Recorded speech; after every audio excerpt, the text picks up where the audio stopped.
Welcome to Footy's Finest podcast. I'm your host, Tom O'Dell. And I'm your other host, Lucas Nuttall. Today we welcome Rory Patterson, the second highest FC United goal scorer with 99 goals in 137 appearances, better known as a man with no name. How are we doing today, Rory? All good, Pete. How's things? Yeah, it's good, thank you. Good, thank you.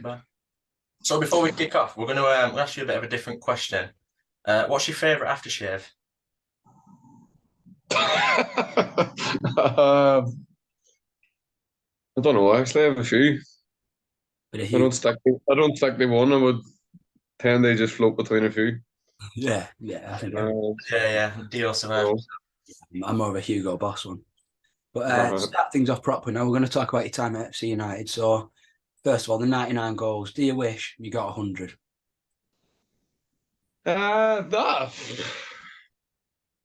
Obviously it's a milestone you'd like to hit, and it's just that, well, it's kind of Margie's fault that I didn't get it, but I'll not fall out with him over that. I think it was the playoff match, and he took me off, and I was on 99 goals. And I think there was like 20, 25 minutes, and we were 4-1 up, like, so I would have been confident in getting the chance, but he says he didn't realise when he took me off that it was on that, so I'll forgive him. So on that, what is your relationship with Margie like? Do you know, are you still in contact with him? Do you still speak to him? No, all good. I was over at when I went to Plymouth, actually, we got snowed in, and I came up to see my little girl, and I stayed with him for a night, and then kind of not lost contact, but just both were busy with life, and then obviously I got in touch with him when I was coming back from Australia.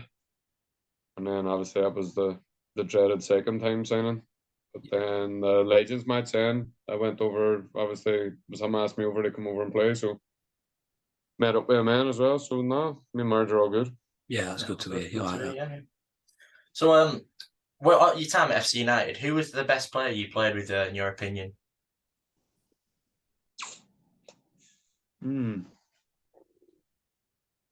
Honestly, that them first 2 years, get some quality players like you go. Jerome, obviously. Yeah, good job. Be up there, like, but obviously his hard work and the quality they have, his left foot. Yeah. So many years as well.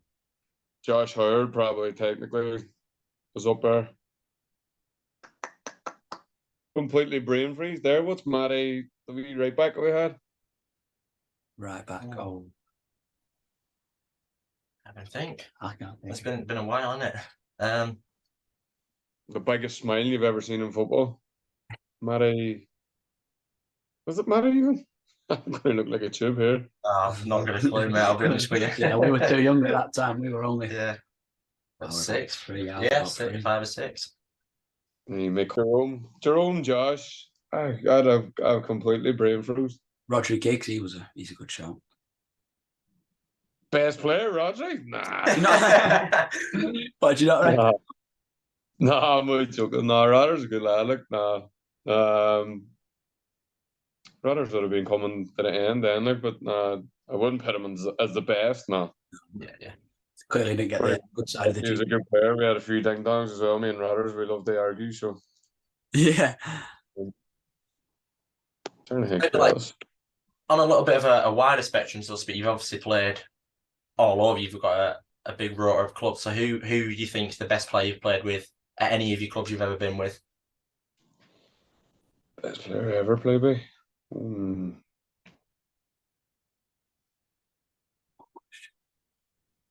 Probably because I play up front, the best player I played with was probably Brad Wright Phillips in terms of scoring goals. He's literally the sputter to his dad's mouth.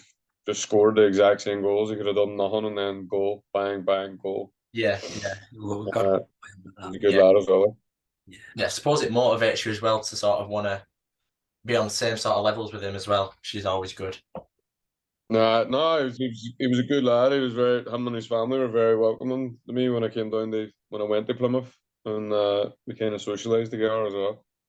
Yeah. So overall, he's a good lad. So in terms of, I know we've said there's best players, but who was your sort of best mate at the FC United squad? Either the first time you came or when you came back the second time? First time, obviously at the start, me and Ruddy were close. No, he wasn't there from the very start, but Ruddy, the older lads all looked after me because I was one of the youngest. Yeah. So it would be when you played for FC the first time. I think it was about what 19, 20 maybe. That's So I was going on with like well. obviously Brownie, Chatty, TC, Mike Priestley was there. Could imagine Jerome being, the best. Jerome, me and Jerome were tight. Like obviously he came from Main Road and was a bit of an unknown, but any club I've like, regardless of what age it was, I always tended to go with the older lads. So that's why FC didn't bore me, and the ding dongs that we had, I would have just like had to go with older lads. It wouldn't have bored me. Yeah, that's And they fucking probably hated me for it and wanted to punch my head in, but no, they were all good to me. But Jerome, like obviously for closeness, me and Jerome were pretty tight. Like, yeah. Obviously, as a fan at that time, we didn't really understand, because we were so young. Yeah. yeah. But I mean, No, I'd say Jerome if you're looking at it that way. Like, yeah. I mean, you mentioned a lot about the sort of having a good camaraderie in the team overall. So have you got any sort of funny or embarrassing tales from any games you're at, like dressing room tales sort of thing? could be here all day with that team. No, it was any team I played for, level even that I played at.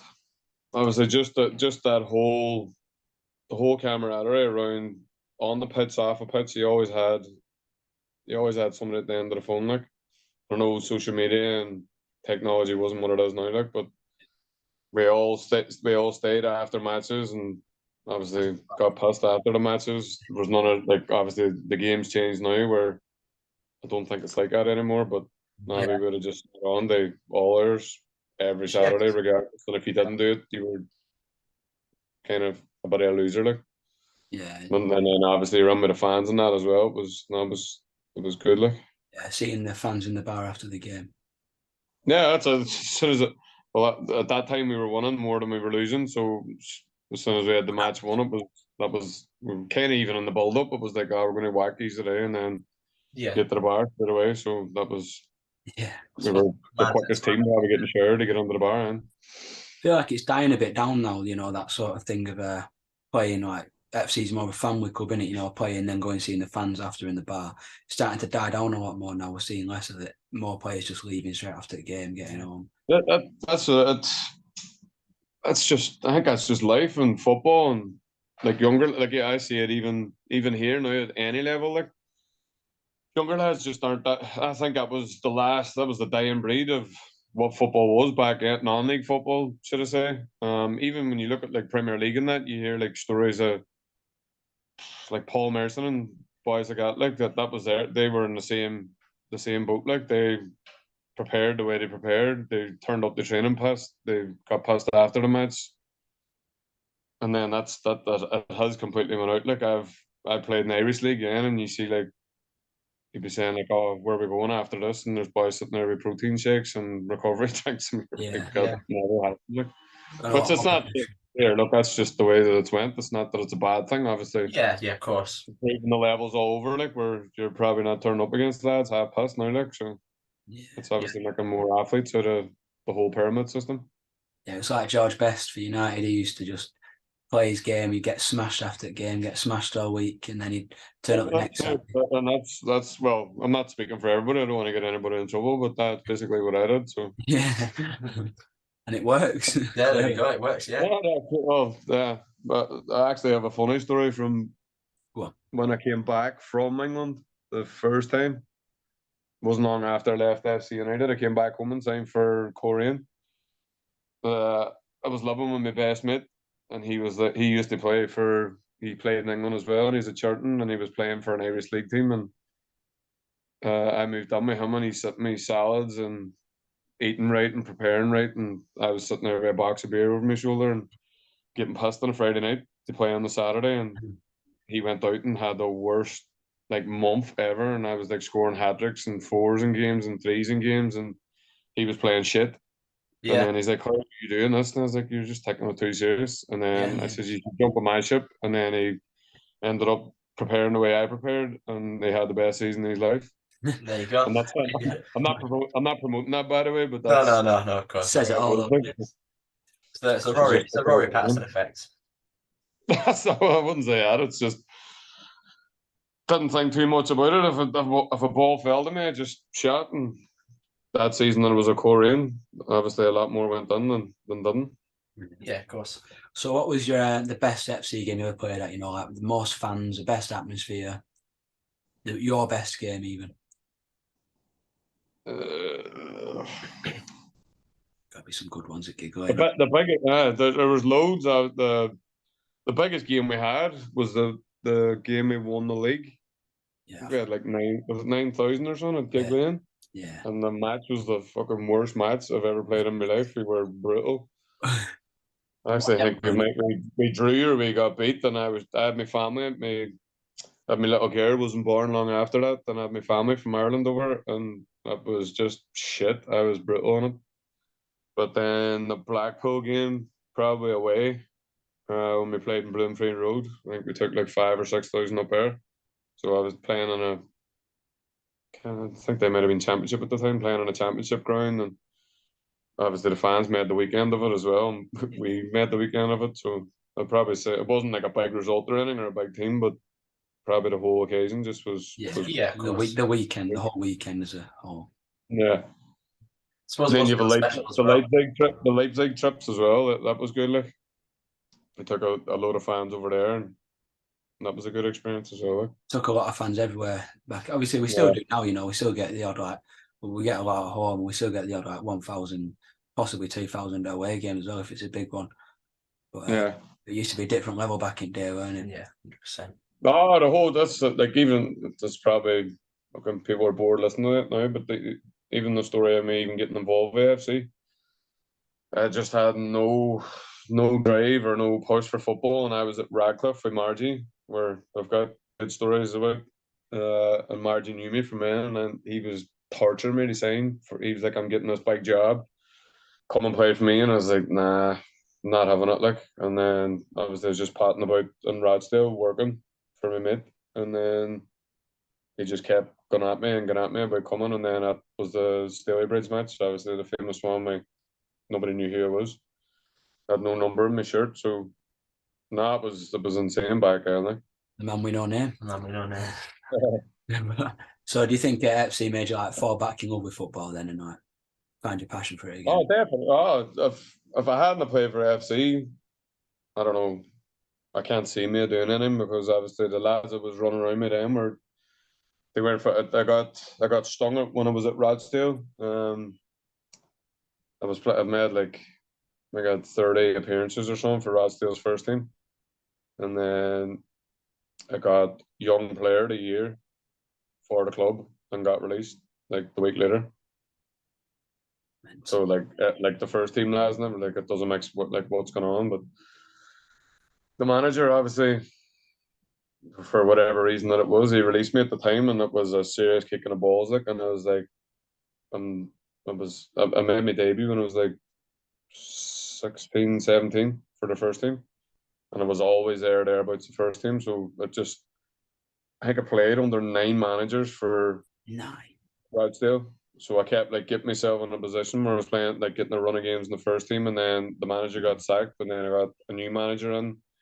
So when the new manager came in, I was back in the youth team because he just had a list of the pros, and then I had to build my way back up again and playing reserves and playing like under 19s, and it was just a conveyor belt to doing that. And then I got this stage in. It was actually the manager that signed me at first that ended up releasing me. Yeah, so. That's a mental story. So No, it was at the time. It was, and then after I left Rochdale, I was like, nah, fuck football. Like, that's bullshit. And then Bernard Manning Jr. I was son. He was the chairman at Radcliffe, and he drank in my local. and he says, come and play pre-season matches for us. So it was like fresh out of full-time football, and then that was the same with him. I was like, nah, I can't be asked. Like, and he kept coming to my house and picking me up. I'll be there to pick you up. So they got a couple of good friendlies against Bury, Rochdale, Shrewsbury, who were all league teams, and Bolton. And I scored in every one of them, and I was flying, and I thought, surely somebody's going to give me a contract here, and they didn't. And then I ended up signing with Radcliffe, but that didn't end too well, so that's how I ended up at FC. Well, imagine if you didn't, I wonder where you'd be now. No, that's what I mean. Like at Radcliffe, I was a disaster. Like, Yeah. there's no other way to put it. I just, because I've been full-time football, and then I couldn't be asked playing, and then I had that pre-season, and I thought, right, well, surely like somebody somewhere will take me back up, because it was fresh out of a full-time team. And then I ended up signing with Radcliffe, and I was just like, this is shit. Like, this is not what I want. I was working, and then going to play matches and league matches, and the traveling and all that shit. And that league was, I think we were like up at Gateshead and stuff like that. But we played Gateshead away, and they were like saying, "Oh, we'll get a drink for the way back." So I just thought it was like, I suppose people will probably think it's a bit big time, like, but it really wasn't. It was just, was at that time of life. It was just like going out partying, drinking or whatever, and then we went to Gateshead away, and I had cans in my bag, and we won the match, and I got in, cracked the can open in the change room, and everybody was looking at me like, what are you doing? It's like, oh, we won though. And they were like, no, you can't do that. Like, and then we got a big, Margie's going to fucking kill me for telling me these stories. We got an FA Cup. But this is actually Radcliffe's fault, partly. Not all their fault, but it was partly their fault. Yeah. So we got to the first round of the FA Cup, and I think it was Hereford we got away. Was it Hereford? I think it was Hereford we got away. So like the club were buzzing. Oh, they got this first round money, and we have a chance of going through. So we went down, and all the directors were drinking at the front of the bus. So I was like, that's bullshit. Like, how are they all drinking? And Margie was like, just leave it. Like, so they took us out for a Chinese that night. So they took us out, and he says, "Oh, look, you can have a couple of beers, but don't be ripping the ass out of it." So obviously, it was me, Margie, Simon Carden. Oh, Simon. That's three bad ones they start with. Like, yeah. they're boozing away, and then obviously they seen we were just drinking away, and then he says, that's it. Like, don't be letting them drink anymore." So I called like the waitress over, and I was like, "Go and get us another couple of pints," and she said, "Nah, like you're not allowed." I was like, "Fuck him, like I'll pay for it." And they're like, "Nah, like you're actually not allowed to drink anymore." And I was like, "Fuck's sake." So we had to get taxis back. So they ordered taxis, and then the taxi done like a U-turn on the road. And as he done the U-turn, I seen like an off license, and as I was stop. So we stopped the car, and then they were, Margie and Si were in my taxi, and they were like, What are you doing?" And it's like, "I seen an off license." And they're like, What's that mean?" So the hotel we were at, we were staying in like chalets. Saying, "You're not going to get it in. Like, they're just going to fucking take it off you." And I was like, "I'll figure it out. Don't worry. Just you get under the hotel." So I found like a wee side bit that you could get in through to the chalets. So I got the box of fucking Stella too. Got a box of Stella, and I ran down the side and threw it in the chalet. And I came back round then and walked through the reception. So I was like, "Right, ready bed here, like big game tomorrow." And then I give Margin a nod, and then we all went down to the room and just sat and got steaming. And then we were up obviously acting the bollocks then in the hotel. And then the next morning I came down. I was like first up for breakfast, and Bernard Manning came in. He's like, a load of complaints came in last night. And I was like, about what? And he was like, don't know, the manager's not happy. Loads of people left last night. So I was like, fuck me, it's about us. So I was like, oh, it's a disaster. Like, and he's like, oh no, like, they're proper cracking up. Like, and I came in then, and then he's like, a word with you. So him and Bernard spoke to me, and Bernard didn't know it this time. Saying, they went, "What the fuck were you at last night?" And I was like, "What are you talking about?" I was in my bed, and they were like, "No, you weren't." I was like, I was." "No, you weren't." Saying, "Roy, look, fucking the night porter has reported you." And I was like, "What do you mean he's reported me?" I was like, "I didn't do anything." And he went, "There's only one fucking Irish fella in this hotel." and they heard your voice, and you went over and asked my porter for more drink, which I clearly forgot about. So I was like, all right. So he's like, I can't play you today. So he put me on the bench, and then he brought me on, and probably should have won it in the last few minutes, and then that was it. Then I was gone from Radcliffe. And then you ended up at FC after that. But Margie, I think Margie got sacked too. For the incident. I think they sacked because you got paid on the way home, and so they called you up to the front and says they computer shit or whatever you were, what you needed to improve on. So everybody went through, and then it got to me, Margie, and Cy, and he didn't call us. And then he like sent somebody down me an envelope, and I was like, "Fuck, he's not happy here." Like, and then we had a match on the Tuesday, and he called us, and then he just says, "Nah, look, I think you were led down the garden path." I was a young lad, like, and I was thinking, "No, I wasn't." Like, and then he's like, "Look, it's not going to work out." So like Margie got sacked, and then ended up, man, he got the FC job, and then he rang me to come here. So that's how I ended up knowing Margie and come to FC. Yeah, so it's almost like you've gone from rebellious at one club to joining the Rebel Club, which is hand in hand, I suppose, isn't it? It's brilliant. No, what? Like I say, obviously playing the matches and fans, obviously meeting together before the match and after the match, like it probably did, like you say, go hand in hand, and it was a perfect fit at the time. Yeah, well, now if you get man of the, you'd love it now because if you get man of the match at FC, you get a big crate of beer. So Josie Colt's finest. you'd be loving it now, Rory. Well, like I needed any more encouraging back then. So obviously, when FC United, the approach first came, what were your initial thoughts on the club? Because obviously it was sort of a touchy subject when we first started. Obviously, being a breakaway club, a protest rebel sort of thing. How did you feel about that? To be honest, nothing. I had no interest in football whatsoever. But like I said, the lads I ran around me in Rochdale were all Man United fans, and they knew about it. So we like finished work on the Friday, and obviously chatting shit about football, and then we actually did talk about like opposing conversation about all FC's or United starting this breakaway team, blah blah blah, and obviously you had the people saying it'd be a load of shit, and it's just a couple of fans, and it's not going to make any difference, and whatever. And then by coincidence, I was in the bar, and Margie had rang me and said, and I was like, nah, fuck that, like, I was like, I can't be asked playing football. And he's like, I'm telling you, you don't understand how big this is going to be. And I was like, I don't care, like. And then he like I say, he torched me. And then he says, look, we have a friendly. Go and just do me a favor. We have a friendly at Staley Bridge on the Saturday. Just make sure you're in shape to play, because obviously I knew I drank. And I was like, Mars, I'm not promising you, like, so something stuck in my head, and then I said to my mates, and they were like, fucking go and do it. But, like, you don't know what I could do.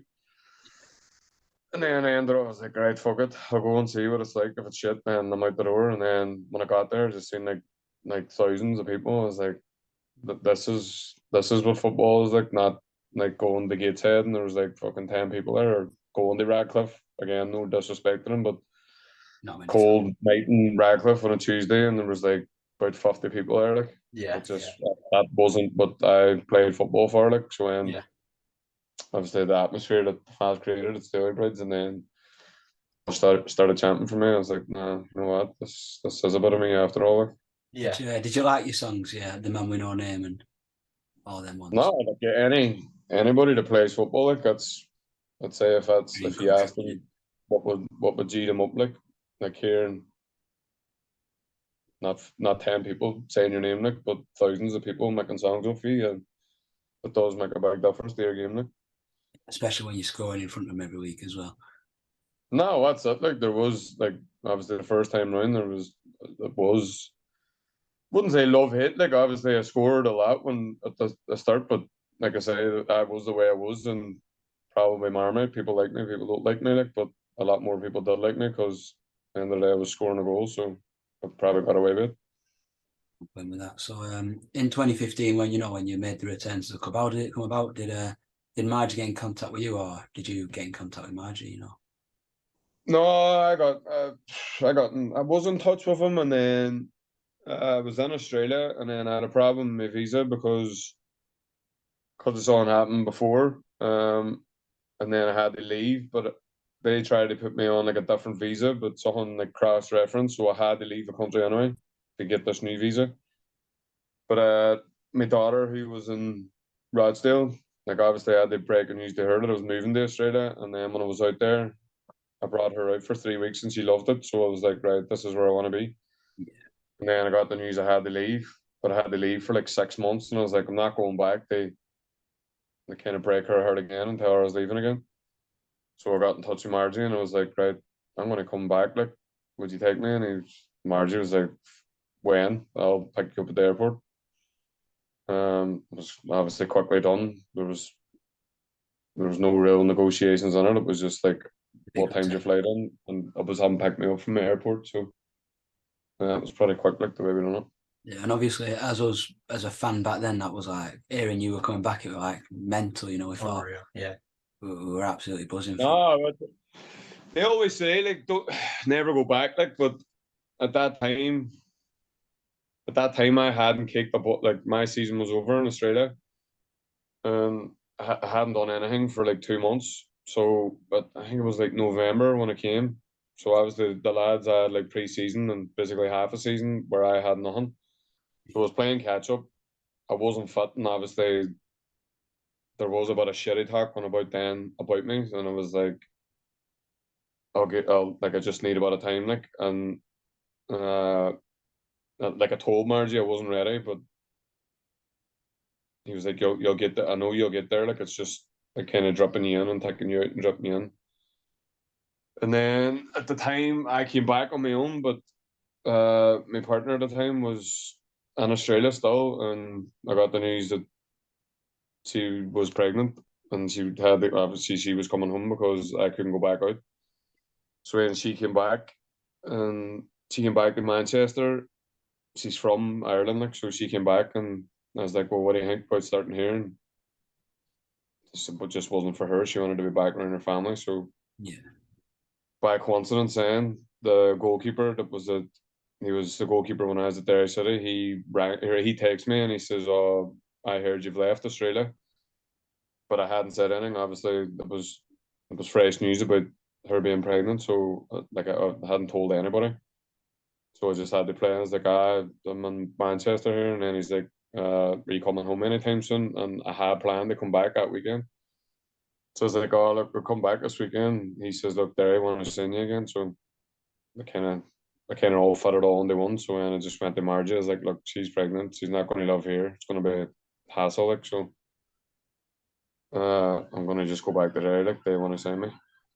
yeah. So do you reckon if your wife didn't get pregnant, you would have probably stayed at FC for a bit longer? I don't know, because like I said, I wasn't fit. So like I said, there was shit talk on about me, about not being fit and shouldn't be playing and blah blah, which like it's part and parcel of football. But people were saying he's done, he's finished, and he was this and he's that, and I knew myself that I wasn't, like, and obviously I trained with the lads, and I was like, look, I know what I need to get there. It's just going to take a bit longer than I'm not where you are at the minute. But then I went back to Derry City, and Derry City's season works reverse, so it's like their pre-season didn't start till January. Yeah. So then I got in and done pre-season with them, and I ended up scoring 30 goals, 20 odd goals in League Ireland. So obviously I knew it wasn't finished. Like it was just I needed a pre-season under my belt. Yeah, exactly. So could have reached the 100 goals then, couldn't you? If you'd stayed. No, that was like I didn't think it was that far out of reach, obviously, to get a goal, but obviously time was kind of limited on the pitch, and because at the time we weren't going for a good pitch, the results on the pitch, so it just wasn't the be. So Next up, Rory, we've got Tom's new segment, a little game show segment for you. So first of all, what's your favourite game show? I don't watch many of them, but I've watched that. Is it Limitless? I've watched that recently. Limitless? No, I'm not heard of it. Is it Limitless? The one with Ant and Dick, we go up like the big ladder. No. I've not a clue. No, I'll be honest. But you aren't that young. I mean, I'm more of a tipping point myself, to be honest. No, I like Pointless. Yeah, Tipping Point. I've watched that as well. Pointless is the best. No, it's just a pointless game show, isn't it, really? But Yeah. so we're gonna. Have you ever partook in a game show at all? That's a strange question. No. Well, there's a first time for everything, so we're going to indulge you today. So Right. this segment's called Tom's Quickie. So it's just literally 15 quick fire questions. You don't need to. You just say the first thing that comes out your mouth. Yeah, first thing on your mind after you hear the question. Fuck me, it could be anything coming out then. Are you ready? Are you ready? Yeah. Question number one: what football team do you support? Liverpool. What's your best dance move? Two-step. Look already. What's your nickname? So RP. RP. What's your pet peeve? Oh fuck me. There all day. Referees. What friend are you in your group?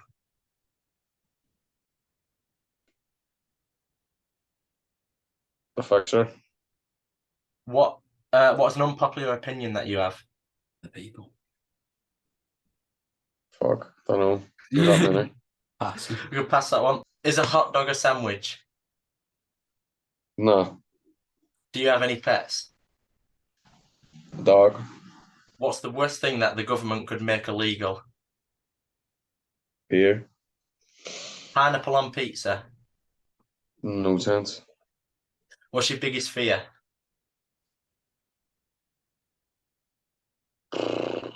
Biggest fear, anything to do with my children. Is your bed made right now? Yeah. How do you answer the phone? Depends who's ringing. What's the worst exercise? The worst exercise? Worst exercise. Running. Running. Thank you for playing, pal. You haven't won anything, but at least you can tell people you've had a quickie with Tom O'Dell. Very good. So moving on now from that awful quick. Wait a minute, quick. So post FC United now. So your career after FC. What was it like going, from playing professionally for like Plymouth and Derry to starting your own, your business and your company, and on that, what is your business? Promote yourself. No, well, I actually work for the council. I work in a gym. And then I take classes as well, spin classes, circuit classes. And then I have my own massage business and sports massage recovery. Just we side hustles, just wherever wheeler dealer, as you would say. So was it something like that was in the works, like doing your own sort of business? Was that something you've thought about for a while, or did it sort of spring up one day? No, well, actually, I have a very clever businessman friend. He does my tattoos actually, and he would obviously know a lot more about business than that. And he's like, always have a side hustle. And then COVID happened, everything closed down, and stuff for like recovery, and that's obviously a big part of everyday life now, where it's like self care or athletes recovering or whatever. And I think I have a good knowledge of it, so I done the course during COVID, and it just took off. It's going well. Was it more difficult to do the course over COVID, like on Zoom and stuff, or was it in person? Well, that the whole most I've done a lot of it on Zoom, which like academically stuff like that. That's brain damage for me. Like I need to be like actually doing it. So you had to do a lot of theory stuff and over Zoom and learning about it on Zoom, and I was just like getting on one ear and out the other ear. But then I kind of eased up a bit, like when the lockdown rules relaxed and stuff, and then you were going up and they actually take part in it. But no, it was fun doing it. Yeah, so like when people come to you now in like your spinning classes in your own massage company, do you think, like the position you're in as like a professional footballer, do you think you can give them advice like that other people can't? A bit of a unique selling point for your business. That's it's got its ups, like there's got its down. Obviously, like people have an opinion of me, and it's not going to change. It's like I say, I'm probably one of them marmite people. People like or don't like. People could just look at me and not like me. That's kind of the way I've been for a long part of my life. But no, I've got like the classes that I do. I have a good wee group that do them, and they're obviously very regular. And I would do classes now in all our centres and stuff. And obviously the feedback's good for it, and good from it, right? And then the massaging, obviously, because I played it at a decent level, like, and I kind of know what way the body works. Yeah. And they have an idea what I'm talking about there. So, Yeah. no, it's all good. So do you still keep your hand in playing at all, like maybe 5-a-side or something, or even still 11-a-side? Actually, I'm the manager of my hometown team. I stopped playing. I was in COVID as well. I played in the Irish League again, and then or COVID. I stopped playing, and then COVID happened, and everything closed down. But the Irish League was still running, and then I played then for 6 months, and then that was the end of it. And then I got a phone call in. A lad was managing my hometown team, and he's like, "Would you help me out? When you come up, and obviously you're from the town, and the career that I've had, we would love your help." Like, so I was like, "Well, you know what? I'll go and get a runabout, try and help them go, because we're trying to go through the leagues and trying to build the club up." So I went up and trained, I think twice, played a match, and he left. So I was like, "Thanks." And then they brought another lad in who was my assistant manager at Derry City. So he took over, and we played a match that Tuesday, and he left after the match because he got a coaching job at Cloughville in the Irish League. And then it kind of fell on me, and they asked me would I take over, but I was still playing, and I actually was enjoying it. So I'm player manager now, so I have to do a bit of both. How's it going in a top at league? Our season, it's a bit weird, but it's like a pretty small league, but we play a load of cup matches, and we've done relatively well in the cups. We're only 3-4 games into the league, but we're top of the league. Good to hear. It's good to hear. So, did you play international football for Northern Ireland or? Yeah, I got me when I moved back to Coleraine. At the time, Northern Ireland, it was like they had some mad record about not scoring goals in so many competitive matches, and the media made a big push because the season was a Korean scored 41 goals in the Irish League, and they were making a big push that I should have been called in, and then I got called in, and I was there was involved in the international setup from 2009 to 2012. Who were probably the best player on the team then when you were playing for Northern Ireland? No, that's the mad thing. Like, you think of the players that they have. They had like Mike Taylor. You might be too young to remember him. Was the Birmingham City and Fulham goalkeeper. Aaron Hughes played for Fulham. David Healy, Johnny Evans, Corey Evans, Chris Brunt, Grant McCann. Some fairly big names. Yeah, no, they had a good group of players like Niall McGinn, Kyle Lafferty. So no, it was obviously good day being around that as well. Yeah. So, you mentioned refereeing earlier. You in the quickfire questions about how you think it's. Well, you didn't like it. So, you think the officiating has changed since you played, or because obviously me and Tom personally. Oh, massively, massive. It is a serious pet hate of mine. Like I think officiating at all levels has severely deteriorated. Like, obviously back, if you want to say the old days when I was playing, but Wasn't that long ago. there's a lot more physical, and even with the referees, like you could give a bit to them, and they would give you a bit back, and that, like, there's no problem with that. But now it's just like anything at all, just to make the game about them and about players, and I just think it's just they just try their best to disrupt like flows of games, and if there's a big crowd there, it's like, oh, that's all about me, the referee. When the best referees, like, you shouldn't really even see them, like. But I think there's too many people trying to, like Mike Dean.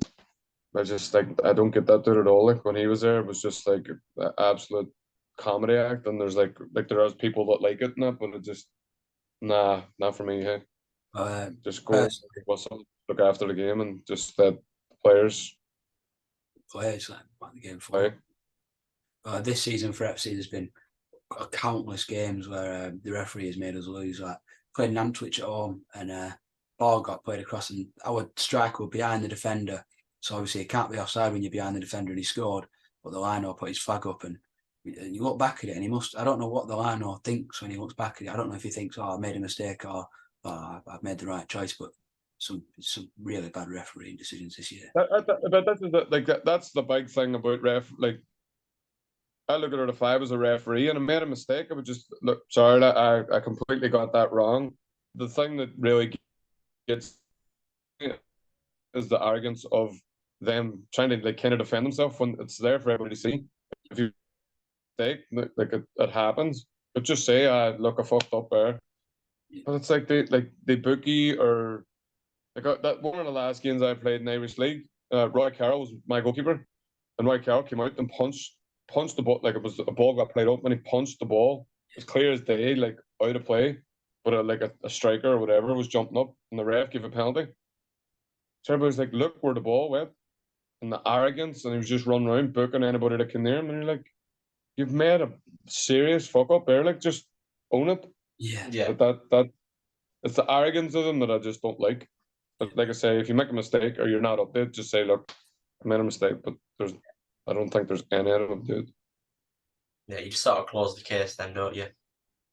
Nah, it's a waste of time. Like, and Yeah. like the many teams and like you see on Twitter, like I know that like I see Alex Mortimer like on a weekly basis going on about refereeing decisions when he's at Darwin. Like it's at any level, any age, even kids games. It's just I just think the standard is shocking. Like, It's not good, is it? Really not good.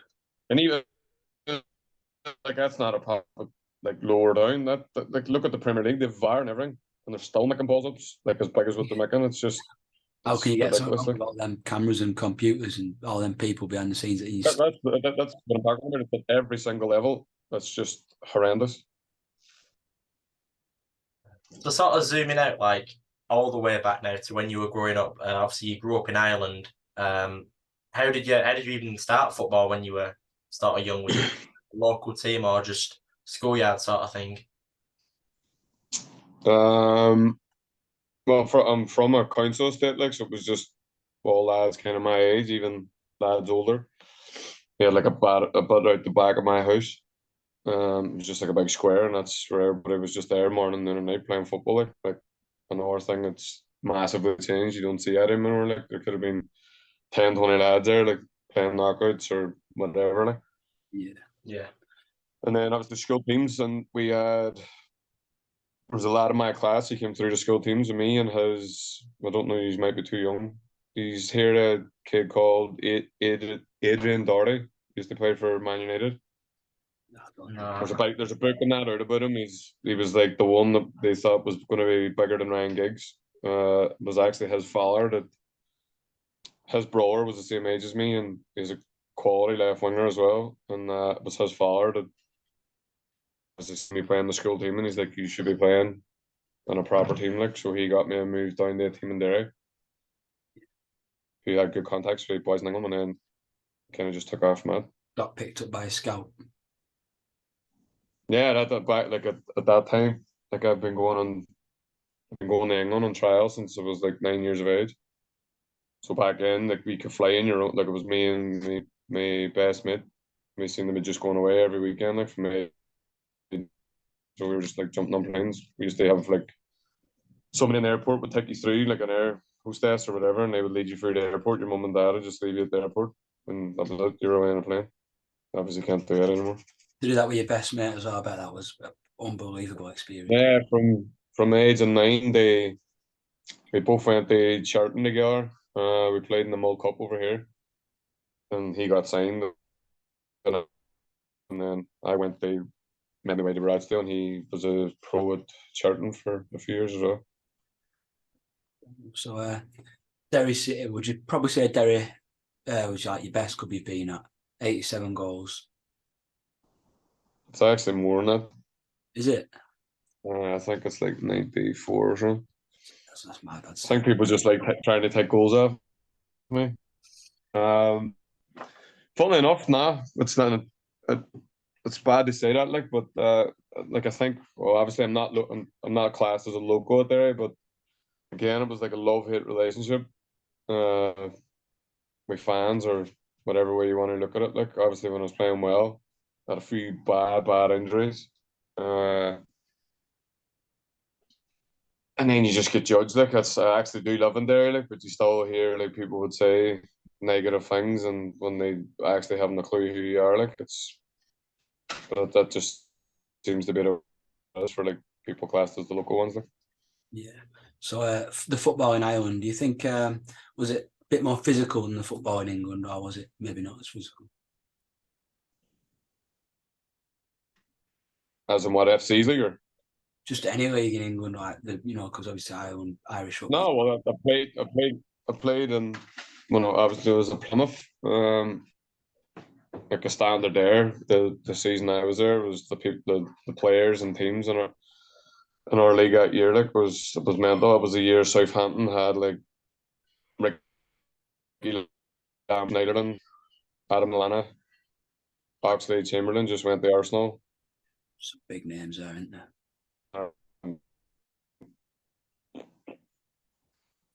Yeah, so that was they absolutely whacked the league that year. Like Jose Fonte, Yeah. he's still playing. I think.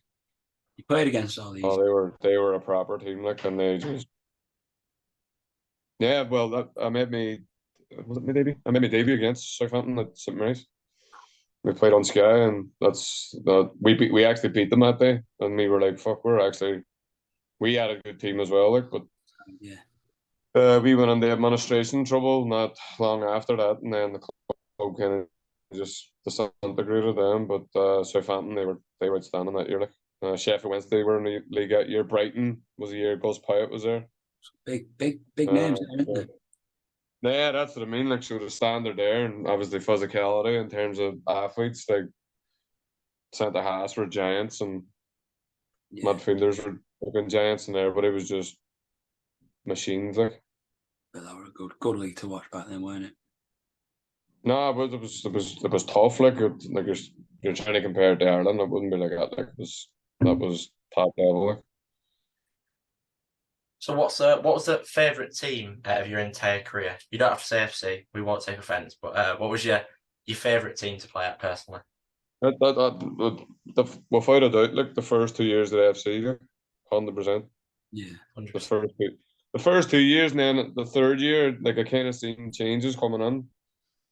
And then even in the 2015, when I came back, like the club was completely on. I was like, nah, this isn't the way it used to be here. Like there was a lot of changes. Like, but the first 2 years, without a doubt, like I say, on the pitch off, like you couldn't wait to get to training or matches or just like where it was like even coming on a Tuesday, like you were just like, oh, somebody's going to have stories about the weekend, or it was just like it wasn't that it was like Margie was like a super coach or anything, or like a Pep Guardiola. It was just it was a proper team. Like, Yeah. if you wanted to like fight, we had people who would just punch your head in. If you wanted to football ways, we had players that would just take capacity. So obviously the standard wasn't great, like, but yeah, obviously. I was being part of the start of it, not as well. Like when you look back now, where like the ground and all that there, like it's obviously special still. Like. Well, I've always said I don't think it's been the same since got our own ground. Obviously, it's still mint. Like we can still go every week. It's brilliant, but it's not as good. We don't get the same 6,000 crowds, and But again, I think that's just time. I think that's just the times we're in now. Like it was just like that. It was different back then. Like again, like I think like technology and social media is a lot to play in it. Like it's just like back then, like I can't even probably like the first iPhone out. Like it was just everybody just wanted to go watch football, and obviously it was new as well, which was a big thing. But like wherever you went, there was people there. Like even when I came back home, there was like people that knew about it and talking about it. Like So that's how big. No, anytime I came home, like, or like there was. We actually were in Old Trafford. One of my mates from Ireland. He was United daft, like, and I think they played Benfica. I think it was the quarter final of the Champions League. And he'd been saying to me, "Can you get tickets?" He would love to go over, and I ended up I got tickets, so I went with him, and we were at Old Trafford, and we were just queuing for food or whatever it was. We are probably trying to slip drink into a bottle or something. And next minute, somebody turned around and knew who I was, and then within about 10 seconds, there was like 40, 50 people just singing that Mammy No Name, and they were pointing at me, and then he was like, "What the fuck's going on here?" And I was like, "I don't know." And he's like, "You do know you're in Old Trafford?" And I was like, and then it got louder and louder, and I was like, he was like, "That's fucking madness." That is mental. That's brilliant. Yeah. Well, so I was watching the video yesterday of you. I think it were against against Corn, where you go for a cross and you stand on the ball, and then you what were you thinking then? Were you thinking, "Oh, I'm just gonna make a mockery of him here"? No, that's what I mean. It wasn't. I wouldn't do anything to like disrespect people, or I don't know. But like I say, it was when I seen like crowds and I seen like when you don't think like whether it was a tackle or a fight or whatever, if it was just got the crowd up, and I don't know. I actually don't know. There's no point even trying to explain it. I don't know why I did it. I just did Yeah, it. so when you watch the video, you do it, and then everyone goes, "Hey!" and Loving it. That's the way. It's just like I suppose it's like that entertainment value. Like it wasn't like I say, it wasn't like I was looking at the lad thinking I'm just taking the piss out of you, but it was just one of them. Yeah, fair enough. So sort of moving. I actually did it on another match as well for FC. It was up in Newcastle, and I think we had like behind the net was like packed. Remember that? It was their rugby ground or something. It was like Newcastle Blue Stars, something like that they were called. But they played at Newcastle's rugby ground, and we had the full back end full, and there was thousands there. And then it was like near that's me were winning, and I think I got the ball. I was playing up front and ended up going back on the edge of the box and got the ball and done it on the edge of the box facing like the fans. And it was a lad, Dean Gordon. He's like played in the Premier League all his career. He fucking ran at me. They absolutely munched me. But I seen him coming, and I got off a ball and I passed it to Sean Roscoe, who's playing left back. And he like missed me, and then he ran round and he fucking nearly took Roscoe's head off. And I was like, kind of my fault that. So sort of like zooming away from football completely. Do you have any other sort of hobbies? Do you go fishing maybe or anything like that? Something completely away from football? Fish, I don't get. I know a few fishermen. Like I don't get it. Like it just seems boring as fuck. No, Golf. I like golf. I played golf for a few years, but then they fucking shut golf courses down. Then I was flat out playing golf, and then I just kind of fell away from it again. A lot of footballers do that, don't they? There must be some link, like Gareth Bale, for example. Yeah, it's gone pro. A lot of footballers go into golf. Yeah. No, but it's a game that probably a lot of people in England that know me would be thinking there's no way he plays golf like because of my temperament for it. But at the start, I probably was like that. But I'm not bad. I wouldn't say I'm good. Like I'm not bad. Yeah, but I felt like I'm too busy. Like I don't really have that much spare time to myself, so I just kind of chill out. I like sitting down fuck all again. Right, well, we've come to an end now, so we'd like to thank you, Rory, for coming on today and taking the time out of your day to explain your footballing story with us and some class stories as well. Yeah, we've really enjoyed it. Thank you for that. Appreciate it. No worries, man. Thank you for asking. Yeah, so Footies Finest will be back again soon. Tune in, we'll have more special guests. Thank you for watching. Goodbye from me. Thank you.